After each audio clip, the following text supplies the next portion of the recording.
नमस्कार, आप देख रहे हैं चर्चा और चर्चा में मेरे साथ मौजूद हैं स्टूडियो में वरिष्ठ सहयोगी बलवंत तक्षक साहब जी। एक बार फिर से सियासी पिच हरियाणा में नई तैयार होती दिखेगी, लेकिन देखना होगा कि आगामी विधानसभा चुनावों में क्या समीकरण बनते हैं और वाद विवाद क्या कुछ होता है ये वक्त बताएगा। फेरबदल क्या होगी ये भी वक्त तय करेगा, लेकिन बगावत होती एक बार फिर से भाजपा में दिख रही है।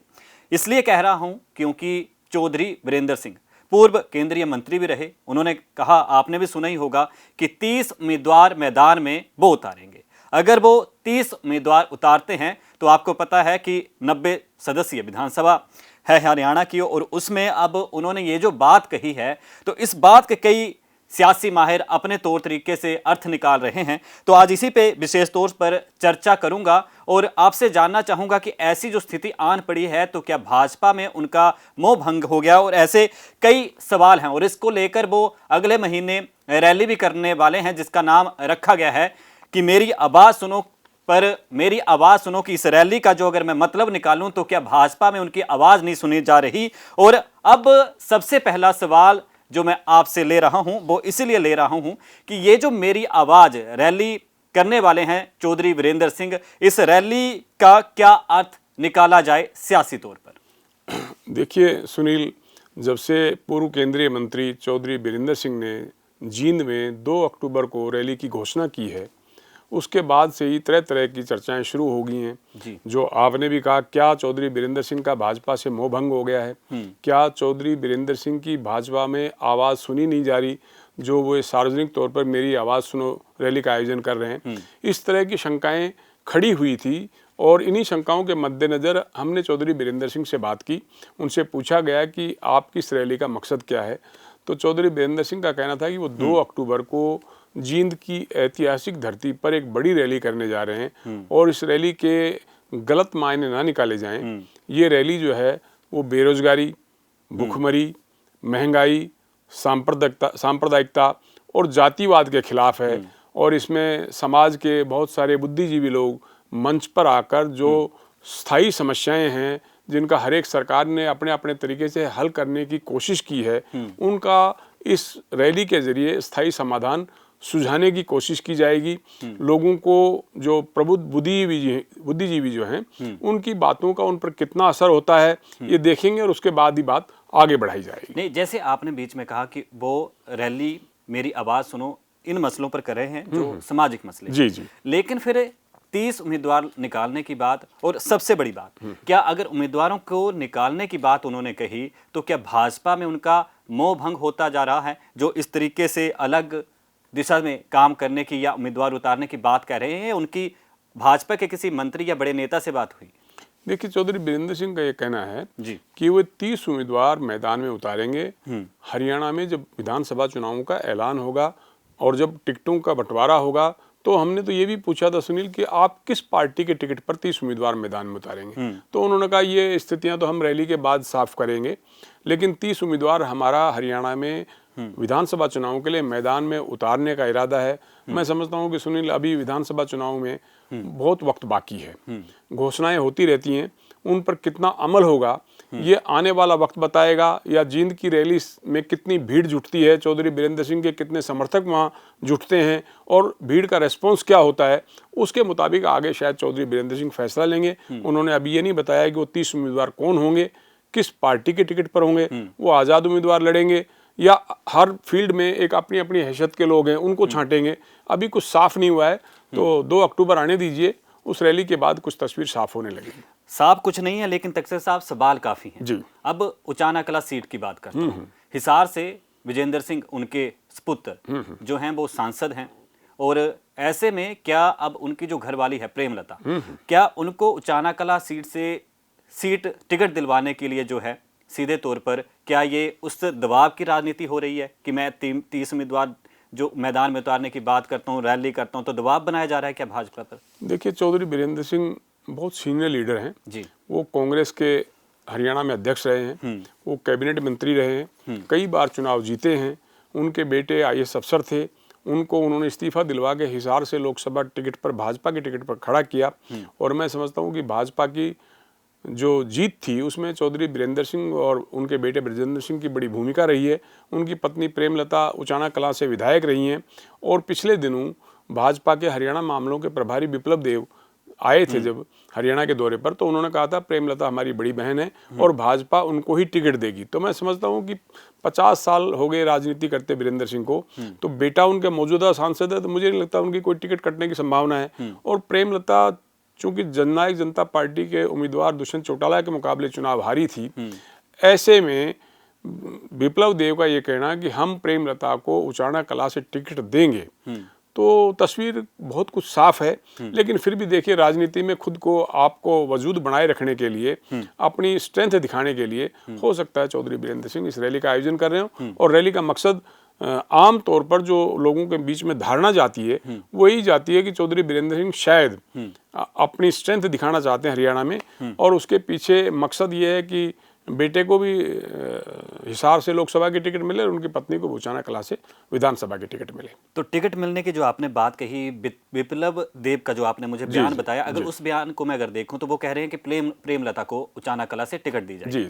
डिप्टी सीएम है दुष्यंत चौटाला, जेजेपी से गठबंधन की सरकार चल रही है, वो वहां के विधायक हैं। तो ऐसे में संभव कैसे होगा? ऐसे में एक बड़ा सवाल उठ रहा है, उस पर किसी दिन चर्चा करूंगा, क्योंकि अगर उचाना कला सीट की बात प्रेमलता को देने की बात कही जा रही है तो फिर दुष्यंत चौटाला कहां से लड़ेंगे? ऐसे में तो तलवार और जो एक लक्ष्मण रेखा या दरार जो भी कह लूं, तो वो तो गठबंधन की सरकार पर भी खिंचती नजर आ रही है। लेकिन खैर, इसको मैं छोड़ दूं, तो प्रेमलता को टिकट कैसे मिल पाएगी? क्योंकि उचाना से विधायक हैं दुष्यंत चौटाला जो वर्तमान में डिप्टी सीएम हैं, विप्लव देव कुछ और कहते हैं, तो संभव कैसे होगा प्रेमलता के लिए? देखिए, पिछले चुनाव में तो जननायक जनता पार्टी और भारतीय जनता पार्टी अलग अलग चुनाव लड़ी थी। परिस्थितियां कुछ ऐसी हुई कि विधानसभा में भाजपा को 40 सीटों पर जीत मिली, उनको किसी दूसरी पार्टी के समर्थन से सरकार बनानी थी। ऐसे में जननायक जनता पार्टी के 10 विधायकों के साथ दुष्यंत चौटाला ने भाजपा को समर्थन दिया और उप मुख्यमंत्री बन गए। और पिछले दिनों दिल्ली में जो राष्ट्रीय जनतांत्रिक गठबंधन की बैठक हुई थी उसमें जननायक जनता पार्टी ने हिस्सा लिया था, यानी कि वो एनडीए का घटक है। और ऐसे में अगर दोनों पार्टियों के बीच तालमेल के साथ चुनाव होता है, और जैसा कि दुष्यंत चौटाला घोषणा कर चुके हैं कि वो उचाना से ही फिर किस्मत आजमाना चाहेंगे, तो परिस्थिति खींचतान की रहेगी। लेकिन वक्त बहुत है, वक्त सब कुछ तय कर देता है। दुष्यंत चौटाला चुनाव लड़ेंगे उचाना कलां से या प्रेमलता चुनाव लड़ेगी, ये अभी भविष्य के गर्भ में है। लेकिन चौधरी बीरेंद्र सिंह को यह भरोसा है कि उनकी पत्नी को टिकट मिलेगी, और दुष्यंत चौटाला कह ही चुके हैं कि वो कुछ भी हो जाए दोबारा से उचाना कलां से ही अपनी किस्मत आजमाना चाहेंगे। ऐसे में एक रस्साकसी चलेगी और चुनाव के नज़दीक आके कोई फैसला होगा, उचाना कलां से प्रेमलता को टिकट मिलेगा या समझौता टूटेगा या दुष्यंत चौटाला फिर किसी और सीट से किस्मत आजमाएंगे, उचाना से उतरेंगे। ये अभी सब कुछ तो सुनील भविष्य के गर्भ में है। चलो, भविष्य के गर्भ में तो काफ़ी कुछ है, राजनीति है, बदलती रहती है परिस्थितियां। वैसे भी आया राम गया राम की राजनीति की शुरुआत हरियाणा से कहते हैं बहुत हुई थी, इतिहास गवाह है। लेकिन दूसरी तरफ आपने कहा कि बीरेंद्र सिंह को भरोसा है। भरोसे के बीच अगर मनमर्जी की बात कहूँ तो फिर सवाल वही आके उठता है कि आखिरकार उन्होंने 30 उम्मीदवार मैदान में उतारने की बात आखिर कही क्यों? देखिए, उन्होंने तो कहा है कि ये रैली भाजपा के खिलाफ नहीं है, किसी राजनीतिक पार्टी के खिलाफ नहीं है। वो एक सामाजिक मंच के जरिए अर्थशास्त्रियों को, शिक्षा शास्त्रियों को और समाज के प्रबुद्ध लोगों को एक मंच पर इकट्ठा करके लोगों के सामने जो समस्याएं हैं उनका क्या समाधान हो सकता है वो सुझाना चाहते हैं। और साथ ही उन्होंने कहा कि समाज में जो प्रतिष्ठित लोग हैं उनको 30 सीटों पर खड़ा करने की कोशिश करेंगे। लेकिन उन्होंने अभी ये साफ नहीं किया है कि वो 30 उम्मीदवार आज़ाद उम्मीदवार के तौर पर मैदान में उतरेंगे या किसी पार्टी के टिकट पर चुनाव लड़ेंगे। ये तस्वीर उन्होंने कहा है कि जो रैली होलेगी उसके बाद वो इसका कुछ खुलासा करेंगे। अच्छा, रैली की मुख्य तौर पर बात करूंगा। चर्चा की शुरुआत में भी रैली का नाम जो रखा गया मेरी आवाज़ सुनो, तो क्या सीधे तौर पर यह कहा जाए कि भाजपा में उनकी आवाज़ नहीं सुनी जा रही? वो सुनील समाज को एक आवाज़ सुनाना चाहते हैं कि आपकी समस्याओं का समाधान क्या है। उनसे पूछा गया था, ये पूछा था मैंने कि मेरी आवाज़ सुनो का मतलब क्या लगाएं हम, क्या पार्टी में आपकी आवाज़ नहीं सुनी जा रही? उन्होंने कहा मेरे को राजनीति में 50 साल हो गए हैं, कई बार मैं विधायक रहा, कई बार हरियाणा में मंत्री रहा, केंद्र में भी मंत्री रहा, पार्टी का अध्यक्ष भी रहा, तो मेरा इतना कद तो है कि पार्टी में मेरी आवाज़ सुनी जाती है। लेकिन मैं चाहता हूँ कि राजनीति में समाज को क्या दिया जाए, तो उनके सामने जो समस्याएं हैं उन समस्याओं का अलग अलग फील्ड के जो बुद्धिजीवी लोग हैं, जिनकी समाज में प्रतिष्ठा है, जो इस फील्ड में लंबे समय से काम कर रहे हैं, हम उनसे बातचीत की है और उनको एक मंच पर लाकर लोगों के सामने उनकी बातें रखना चाहते हैं कि लोग उनकी बातों पर कितने सहमत हैं, कितने असहमत हैं, क्या कुछ और किया जाना चाहिए। तो हम समाज की समस्याओं का हल करने की दिशा में एक पहल कर रहे हैं, उनका कहना था। अच्छा, मुख्य तौर पर अगर जिस तरीके से चौधरी वीरेंद्र सिंह ने कहा मैं 30 उम्मीदवार उतारूंगा जी, अगर वो मैदान में 30 उम्मीदवार उतार देते हैं तो ये उम्मीदवारों को उतारने के बाद सियासी समीकरण क्या बनेंगे? कांग्रेस को फायदा होगा, किसे फायदा होगा, राजनीतिक तौर पर किसे नुकसान की संभावना है? देखिए, मैं तो सुनील यही कहूंगा कि चौधरी वीरेंद्र सिंह जाहिर है अपने समर्थकों को ही मैदान में उतारेंगे। आज वो भाजपा में हैं, 30 उम्मीदवार जो उतरेंगे, ऐसा तो है नहीं कि भाजपा वहाँ उम्मीदवार नहीं उतारेगी, कांग्रेस उम्मीदवार नहीं उतारेगी, या इनेलो उम्मीदवार नहीं उतारेगा, या जेजेपी नहीं होगी। गठबंधन में जेजेपी और भाजपा के बीच कितनी कितनी सीटों पर समझौता होता है या नहीं होता है, ये भी सब भविष्य में तय होना है। लेकिन मैं समझता हूँ कि अगर भाजपा के साथ चौधरी वीरेंद्र सिंह सचमुच लंबे समय तक बना रहना चाहते हैं तो हो सकता है वो उम्मीदवार कुछ इस ढंग के चुने जाएं जिनमें कांग्रेस के उम्मीदवारों को नुकसान हो। अगर भाजपा में सचमुच उनकी आवाज़ नहीं सुनी जाएगी तो वो उम्मीदवार इस ढंग के होंगे जो भाजपा के उम्मीदवारों को नुकसान करेंगे, कांग्रेस को फायदा करेंगे। लेकिन अभी तो तस्वीर साफ होनी है सुनील, अभी सिर्फ बातें। अच्छा, और दूसरी तरफ अगर सीधे तौर पर रैली के आयोजन की बात करूं तो इसका क्या कुछ रूपरेखा है और कौन इसे संभाल रहा है?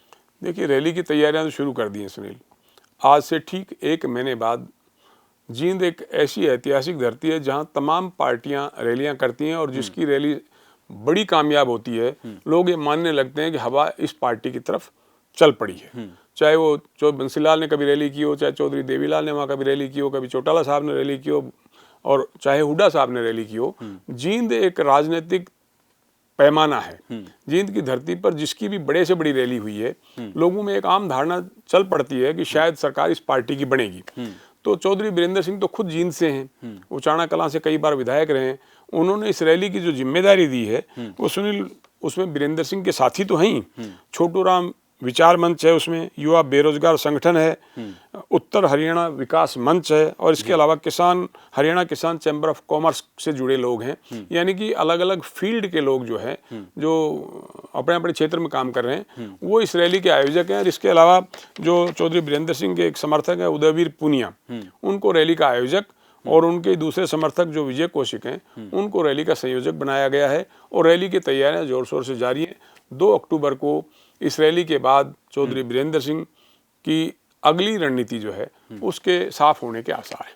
चलो, रणनीति की बात अब 2 अक्टूबर के बाद ही पता चलेगी, लेकिन उम्मीदवारों पे आता हूँ। जैसे भाजपा, जेजेपी, इनेलो, उसके साथ कांग्रेस मुख्य विपक्षी पार्टी इस वक्त हरियाणा में, और उसके साथ और भी कई क्षेत्रीय और आम आदमी पार्टी भी इसमें शामिल है। तो ऐसे में जो चौधरी वीरेंद्र सिंह ने उम्मीदवारों की बात कही, तो वो आज़ाद होंगे या उसके लिए अब पार्टी बनाई जाएगी? देखिए, वो तो सुनील मैंने बताया कि अभी वक्त बहुत है, साल भर का समय अभी विधानसभा चुनाव में बाकी है। और जैसे कि चर्चाएं हैं कि 1 नेशन 1 इलेक्शन, और लोग संसद का सत्र भी इसी महीने में होना है। अगर कोई बिल आता है, साथ साथ चुनाव होते हैं, तो हम मानेंगे कि जल्दी ही चुनाव होंगे।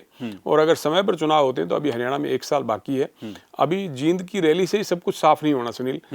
इस विचार को जो लेके चल रहे हैं समाज के लोगों के बीच में ले जाने के लिए कि हम आपकी समस्याओं का स्थायी समाधान देना चाहते हैं, सुझाव देना चाहते हैं, तो वो एक जींद की रैली से तो काम नहीं चलेगा। उनको राज्य के दूसरे जिलों में भी इस तरह की रैलियों का आयोजन करना पड़ेगा, तभी साफ होगा कि क्या करना चाहते हैं चौधरी वीरेंद्र सिंह। चलो, अभी बादल छटने में वक्त है, क्योंकि एक तरफ इंडिया फ्रंट जो बनाया गया है वो मुंबई में अभी मीटिंग कर रहा है, लोगो जारी कर दिया। दूसरी तरफ 1 नेशन 1 इलेक्शन की बात कही जा रही है। जो पूर्व राष्ट्रपति हैं रामनाथ कोविंद, उनको जिम्मेदारी उसकी दी गई है। और दूसरा, अभी सत्र भी है, विशेष सत्र 5 दिन का बुलाया गया है। और ऐसे में चौधरी वीरेंद्र सिंह जो बातें कह रहे हैं, जो उम्मीदवार उतारने की बात कह रहे हैं, तो अभी स्पष्ट कुछ भी नहीं है। लेकिन सियासी फिजा हरियाणा की किस तरफ रुख करेगी और राजनीतिक क्या बदलाव होंगे, ये तो 2 अक्टूबर के बाद ही स्पष्ट हो पाएगा चौधरी वीरेंद्र सिंह के संबंध में। लेकिन वर्तमान सियासी सवालों के साथ चर्चा में कुछ अहम सवालों का जवाब देने के लिए तक्षसा साहब बहुत बहुत धन्यवाद जी। शुक्रिया सुनील, शुक्रिया।